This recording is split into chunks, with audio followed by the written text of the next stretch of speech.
Mesdames et messieurs, tout le plaisir est pour moi de vous retrouver et de vous savoir nombreux à regarder Évasion Guinée. Bonsoir et bienvenue à tous dans cette nouvelle édition d'information. Tout de suite, les titres du journal. À l'instar des autres pays du monde, la Guinée a célébré ce 1er mai la journée mondiale du travail qui a été placée sous le thème « La situation sociopolitique du pays et la lutte contre Ebola ». L'opposition guinéenne projette de redescendre dans la rue le lundi 4 mai prochain pour une nouvelle manifestation sur l'ensemble du territoire national et ce malgré l'invitation faite par la mouvance présidentielle pour la reprise du dialogue. Et puis une importante quantité de chanvre indien vient d'être saisie par la brigade anticriminalité BAC 11 de Kountia grâce à la bonne collaboration des populations de ce quartier. Voilà, mesdames et messieurs, ce qui fait la une de l'actualité d'aujourd'hui. Une fois encore, bienvenue à tous. À l'instar des autres pays membres de l'Organisation internationale du travail, la Guinée a célébré la 129e journée mondiale du travail, célébrée sous le signe de la lutte contre Ebola. Cette journée a connu la participation de l'ensemble de la couche salariale guinéenne au Palais du Peuple sous la présidence du chef de l'État, professeur Alpha Condé. Marie-Chéla Fofana nous fait le point. Une minute de silence à la mémoire de tous les travailleurs morts, l'arme à la main. C'est par cet acte qu'a sonné le glas de la célébration du 129e anniversaire de la Journée internationale du travail. Une célébration mise sous le signe de la lutte contre l'épidémie de la fièvre hémorragique à virus Ebola. Le mouvement syndical guinéen s'est senti particulièrement touché par le phénomène, car il a causé des fermetures d'entreprises, sociétés, et par ricochet des mises en congé techniques et des licenciements de plusieurs travailleurs. La mobilisation est plus que nécessaire pour bouter hors de nos frontières cette tueuse qui n'a épargné aucune couche sociale et aucune région de notre pays. Avec pour thème Ebola, insécurité et paix, cette fête a été l'occasion pour les travailleurs guinéens d'inviter les acteurs politiques au dialogue pour la paix et la cohésion sociale en Guinée. La classe ouvrière guinéenne invite l'ensemble des acteurs politiques à plus de responsabilité pour éviter à notre cher pays une crise majeure aux conséquences imprévisibles. Il met en garde les extrémistes de tous bords pour leurs propos et actes démesurés dont les échos contribuent à saper les fondements de l'unité nationale. L'employabilité de la jeunesse était aussi au centre des préoccupations. Le mouvement syndical guinéen invite le gouvernement à initier des programmes et projets porteurs et capables d'absorber la forte demande des jeunes issus des écoles professionnelles, des universités et sans non-scolarité, dont la prise en compte constitue une menace pour la stabilité de notre pays. Une augmentation salariale de 40% avait été promise aux travailleurs de la fonction publique guinéenne. En avril 2015, 20% ont été acquises, ce dans le souci d'offrir de meilleures conditions de travail aux Guinéens. Justement, par rapport à l'amélioration des conditions de vie et de travail des Guinéens, le ministre de l'Enseignement technique, de la formation professionnelle, de l'emploi et du travail a réaffirmé l'engagement de son département et du gouvernement à promouvoir l'employabilité avant de revenir sur certains projets déjà réalisés. Damanta Albert Camara. Cet anniversaire est donc l'occasion pour le gouvernement de réaffirmer malgré tout son engagement à promouvoir la réalisation effective des normes internationales du travail pour contribuer à la promotion du travail décent, entendu comme une situation où le travailleur touche des traitements adéquats, jouit d'une stabilité politique, de bonnes conditions de service, où ses opinions sont prises en compte et où il jouit de ses droits fondamentaux. Nous avons adopté un nouveau code du travail et à l'initiative du président de la République, en collaboration avec les partenaires sociaux, nous avons favorisé l'adoption de plusieurs textes pour améliorer la protection des travailleurs guinéens.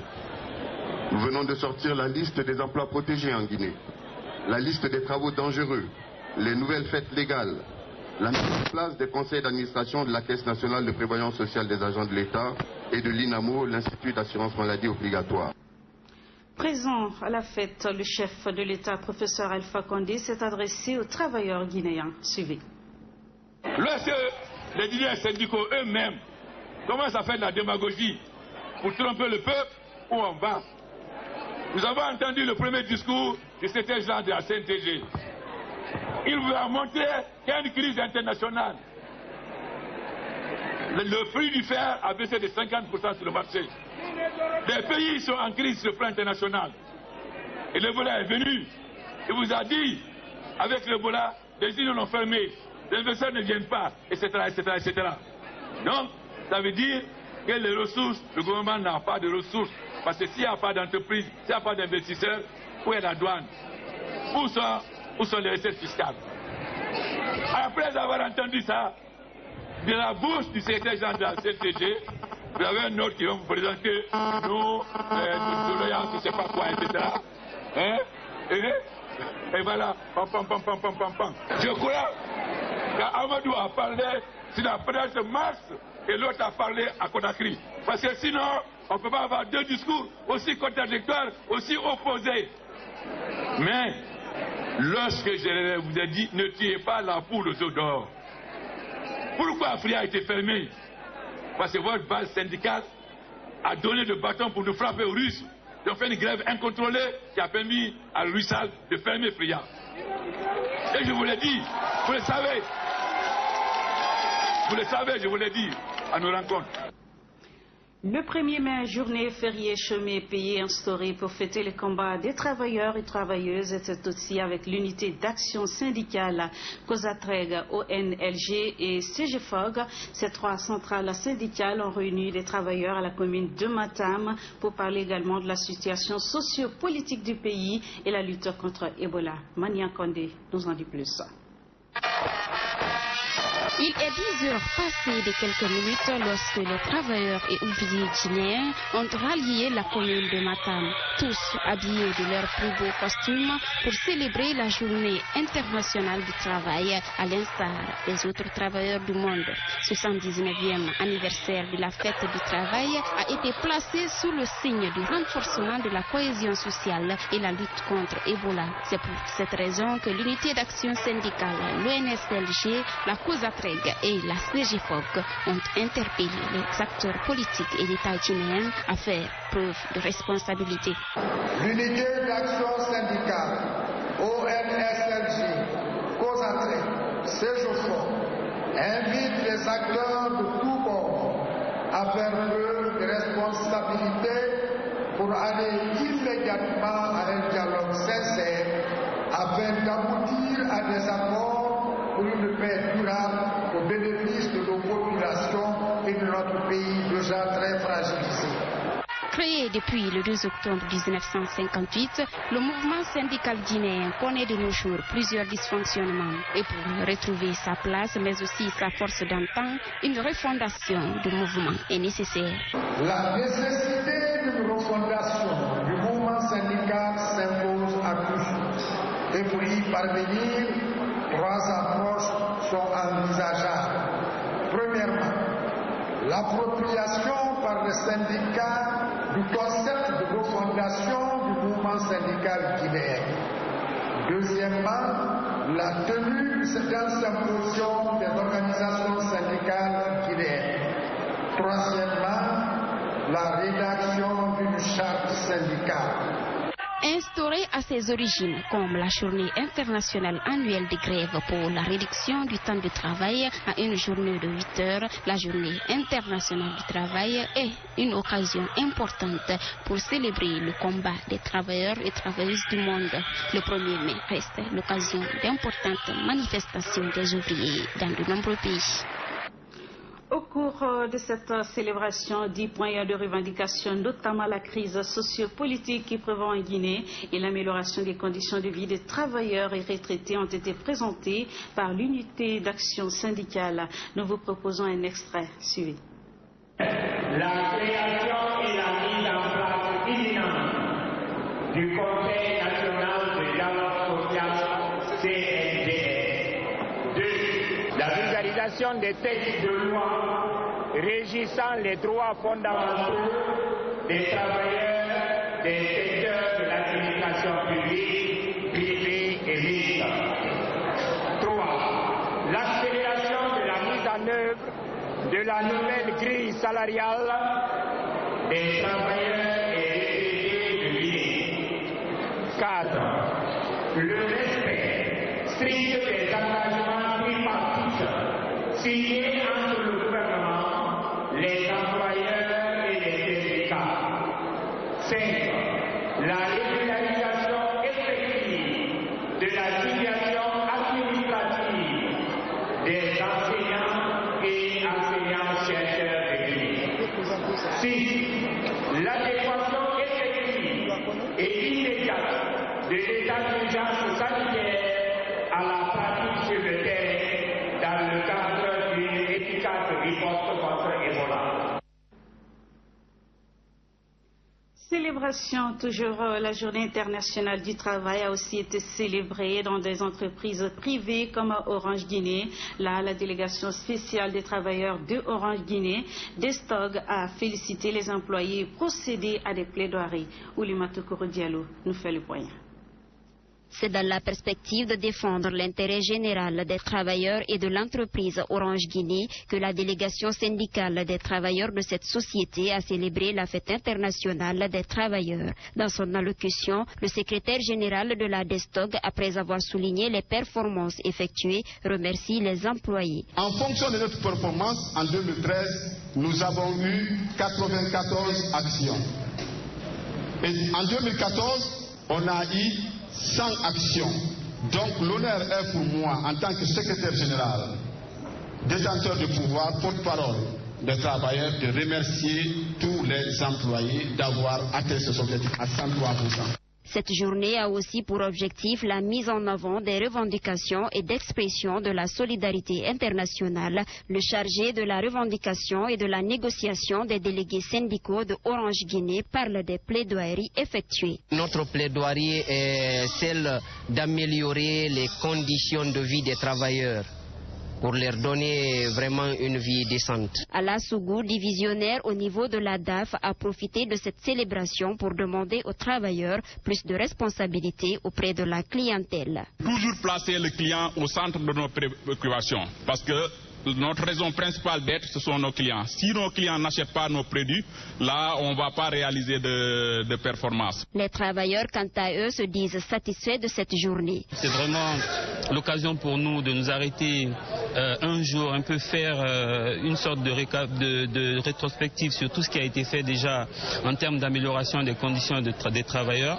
et particulièrement ceux d'Orange Guinée. C'est donc une très grande fierté pour moi de prendre part à cet événement. C'est une journée de repos, mais apparemment à Orange, c'est une journée de récréation. On se repose en s'amusant, c'est vraiment joli. Je ressens un sentiment de joie aujourd'hui à l'endroit de tous les travailleurs. Les travailleurs d'Orange Guinée sont très mobilisés et sont très solidaires.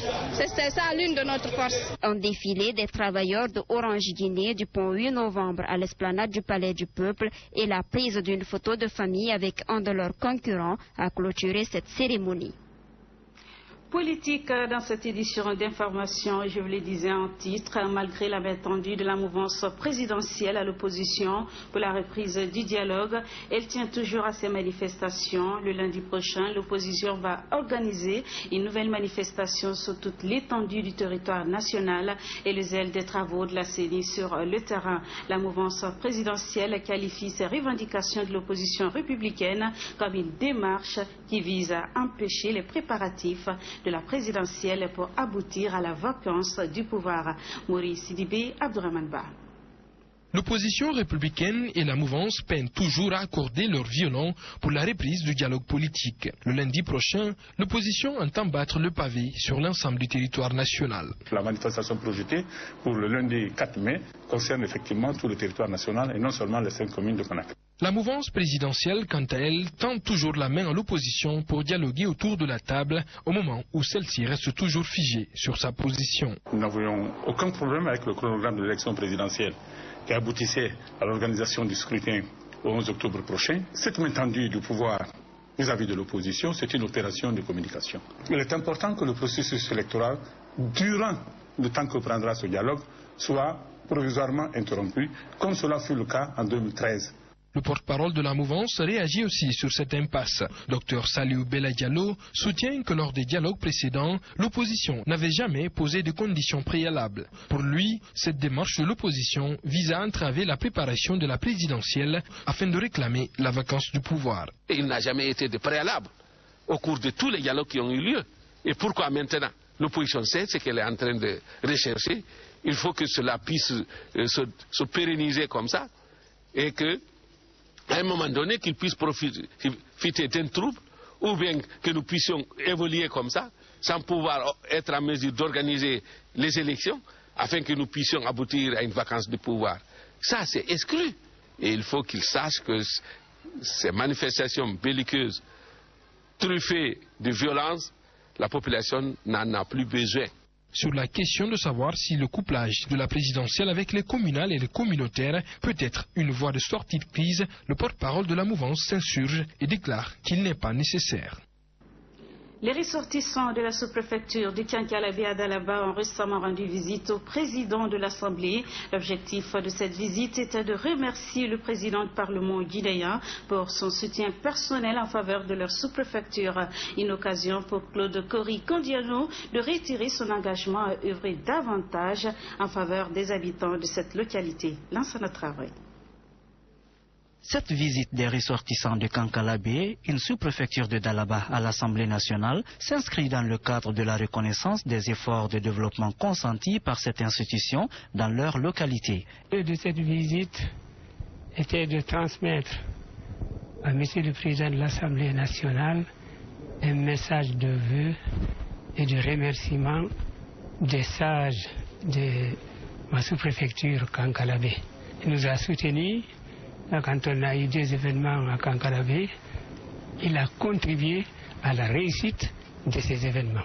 Nos parents nous ont chargés de lui transmettre leurs remerciements et toutes leurs bénédictions. Engagé à apporter tout le soutien possible à cette localité, Claude Kori Kondiano, président de l'Assemblée nationale, a rassuré les sages de Kankalabé de son soutien en faveur de l'épanouissement de cette localité. Le gouvernement guinéen vient de signer un contrat de financement d'un prêt de plus de 4 millions de dollars américains avec la société aurifère de Guinée-SAG. Ce projet qui s'inscrit dans le cadre de l'électrification de 9 villages de Bouré à la préfecture de Sigiri. La réalisation de ce projet touchera 126 850 habitants, soit 18% de la population de Sigiri. Nénom Baldé signe ce reportage.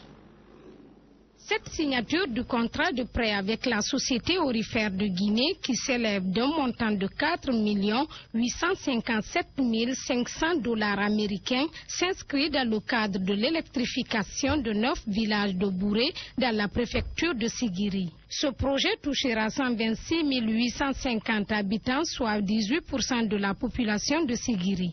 La SAG et le gouvernement guinéen vont permettre l'électrification de 9 villages environnant la mine de Sigiri pour un coût de réalisation de près de 5 millions de dollars américains que la société va mettre directement à la disposition de l'entreprise attributaire du marché pour l'achèvement des travaux de construction de la ligne électrique. Le ministre délégué au budget parle des modalités de remboursement de ce prêt. Le remboursement de ce prêt se fera en 8 échéances trimestrielles d'un montant par échéance de 600 187 dollars et commencera 90 jours après le décaissement du montant correspondant aux travaux réalisés par la société Kama Guinée SA. Les travaux d'électrification seront entièrement réalisés par la société Kama.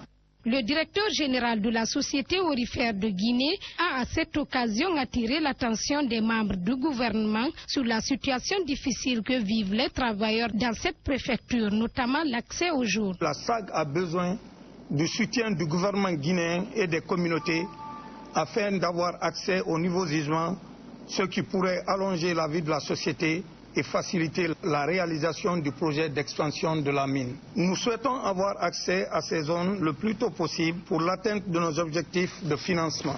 Selon le ministre des Finances et de l'Économie, pour la réussite de ce projet, la Société électricité de Guinée EDG doit s'impliquer fortement à fournir le courant dans ces 9 villages après son électrification. Insécurité dans cette édition d'information, trafic de drogue en Guinée. Une importante quantité de chanvre indien vient d'être saisie par la brigade anticriminalité numéro 11 à Kuntia. Ce stupéfiant a été saisi grâce à la collaboration des populations du quartier avec les services de sécurité à travers le Conseil local de sécurité et de prévention de la délinquance. Benoît Marsila nous en dit plus. Ce sont 6 sacs contenant 18 colis, soit environ 1 tonne de kilogrammes de chanvre indien saisis par la brigade anticriminalité numéro 11 au quartier Kuntia CBA à la périphérie de Conakry. Ces colis de cannabis étaient dissimulés dans des sacs de charbon en provenance de l'intérieur du pays. Grâce aux citoyens de Kuntia que ce chanvre indien a été saisi, ce après 6 mois d'enquête. Dans mon quartier, depuis Ntambara Domangaya à CBA, dans mon quartier, la sécurité est assurée. Depuis ma prise de fonction, nous avons 70 jeunes qui font la patrouille tous les jours dans le quartier et nous avons arrêté près de 56 bandits et fusils PMAK. Ceux-là ne sont pas les principaux propriétaires de ces colis. Ça fait 6 mois, L'enquête des agents de la brigade anticriminalité basée dans la zone a permis de retrouver d'autres quantités stockées dans un magasin. Cette voiture devant vous ici, pilotée par M. Aboula Silla, est venue avec la drogue derrière. Les gens l'ont arrêté, mais comme ils avaient l'information à l'avance que c'était un lot de drogue qui était là, de demande en demande, finalement M. Aboula Silla a conduit les agents dans le magasin où étaient stockés ces drogues que vous voyez comme ça là. Le ministre de la Sécurité qualifie l'acte de crime. Pour Dr Mohamed Sissé, c'est le résultat de la mise en place du Conseil local de sécurité et de prévention de la délinquance, CLSPD, dans les quartiers. Ce sont ceux-là qui alimentent la criminalité dans notre pays. C'est la preuve de l'efficacité de ce que nous sommes en train d'expérimenter aujourd'hui depuis près d'1 an, la police de proximité. Je voudrais féliciter très sincèrement le chef de quartier et tous ses collaborateurs proches et fustiger le comportement de ces délinquants, de ces criminels, puisque leur comportement ne préjudicie pas seulement sur la santé, mais ça préjudicie sur la vie, sur l'existence même de notre jeunesse. Un chef secteur et son adjoint sont impliqués dans le trafic de cette marchandise prohibée. Autre facette de l'actualité, une campagne de sensibilisation spéciale des populations de Taouya a été organisée jeudi dans ce quartier. Objectif, permettre aux populations de Taouya de connaître les mesures de prévention du virus Ebola. 58 membres du comité de veille étaient chargés de faire la sensibilisation dans cette localité. Ibrahima Boufa Kamara, Aboubakar Sidikimane. Après 16 jours de campagne de porte-à-porte à Taouya dans la commune de Ratouma, les 58 jeunes chargés de cette sensibilisation se sont retrouvés à la maison des jeunes pour une séance spéciale. Il s'agissait de renforcer les actions du gouvernement et les partenaires dans la lutte contre ce virus. Au terme donc de ces 16 jours de sensibilisation, l'équipe a décidé d'organiser une séance spéciale de sensibilisation en faveur de cette population qui nous a acceptés et écoutés lors de nos passages dans les familles. Il s'agit ce soir de renforcer l'action qui a été menée. Le chef de ce comité de veille estime que cette campagne de sensibilisation contribuera à l'éradication rapide de cette maladie dans le pays avec l'appui des partenaires techniques et financiers. Quand même, la sensibilisation, ça s'est bien passé. Parce que les jeunes, je leur ai dit de passer porte à porte, de passer dans tous les ménages. Ce que l'UNICEF nous a recommandé, on nous a dit de faire 10 ménages par jour. Il y avait des jeunes qui pouvaient faire 20 ménages par jour. Présent à cette rencontre, le directeur régional de la jeunesse a tout d'abord apprécié le travail abattu par les sensibilisateurs avant de solliciter l'implication de d'autres jeunes dans cette campagne enclenchée contre le virus Ebola. Les jeunes qui sont avec moi ici, c'est des jeunes responsables. Donc il faut qu'on leur remercie. Je lance un appel solennel à les autres de travailler comme les jeunes de Taouya. Si eux aussi travaillent comme les jeunes de Taouya, Ebola va partir. Cette sensibilisation axée sur les modes de prévention contre la fièvre hémorragique à virus Ebola s'est soldée par la projection d'un film sur les méthodes de prévention contre Ebola. Des bénédictions ont aussi été faites pour l'éradication définitive de cette épidémie en Guinée. À présent, mesdames et messieurs, la rubrique L'invité du journal qui reçoit pour vous aujourd'hui Madame Diaka Camara. Elle est journaliste présentatrice de l'émission Top 10 et aussi réalisatrice du documentaire Un Sauve-ça. Madame Diaka, bonsoir. Bonsoir. Voilà. Pour commencer, que veut dire Un Sauve-ça qui est déjà le nom de votre documentaire? C'est très simple au fait.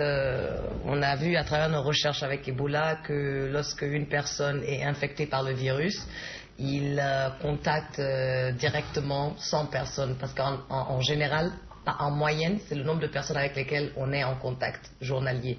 Donc lorsqu'une personne se protège, tu sauves la vie de 100 personnes. Ça veut dire 100 actuellement. Voilà, ce qui est bien dit. Ce documentaire a déjà été traduit dans combien de langues et sur combien de chaînes? Au fait, le but du documentaire, c'était pour sensibiliser la population. Et nous avons voulu vraiment que le message arrive à cette population. Et comme vous savez, la majorité de la population est analphabète. Donc nous avons traduit le documentaire dans les 6 langues du pays. En Soussou, Peul, Malinké, Kissi, Guerzé et Thomas.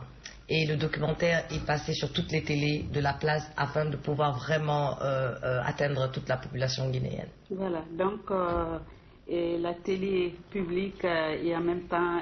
Tout à fait, la RTG, Évasion, oui. Espace TV, Gangan et TATV. Et est-ce que vous pouvez nous parler réellement de votre projet de caravane? Au fait, la caravane de projection du documentaire Un Sauve-ça, c'est toujours comme je vous ai dit, dans la même continuation de la sensibilisation, parce que nous devons toujours continuer à sensibiliser contre Ebola jusqu'à ce que nous éradiquons Ebola. Tant qu'il y a Ebola en Guinée, on ne peut pas baisser les bras.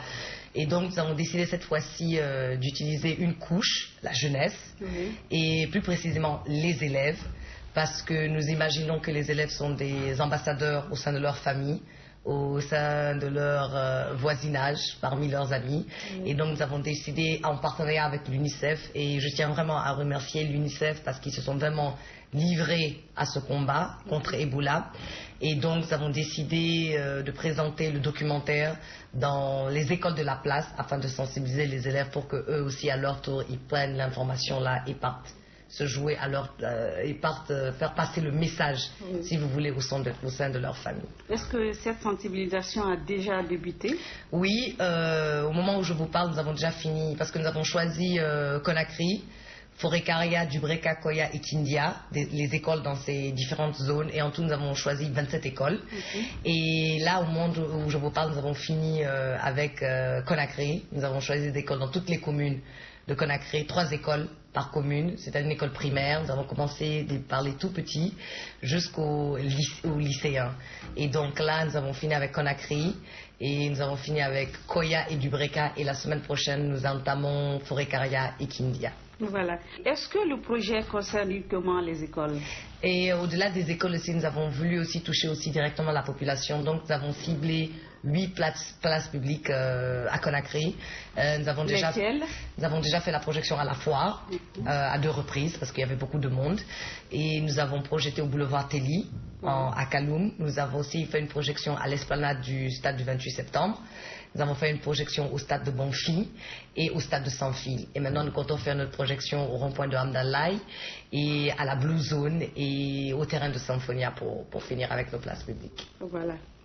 Donc, merci beaucoup à Mme Diaka Camara d'avoir répondu à toutes ces questions et merci d'être passée. Merci beaucoup et je vous remercie et je voudrais dire à toute la population guinéenne de toujours continuer à lutter contre Ebola afin que nous puissions vraiment éradiquer cette maladie de notre pays et récupérer notre pays et recommencer nos activités économiques. Donc, encore une fois, Un Sauve-ça. Merci beaucoup. Merci. Voilà, mesdames et messieurs, vous l'avez sans doute compris, nous étions donc avec Madame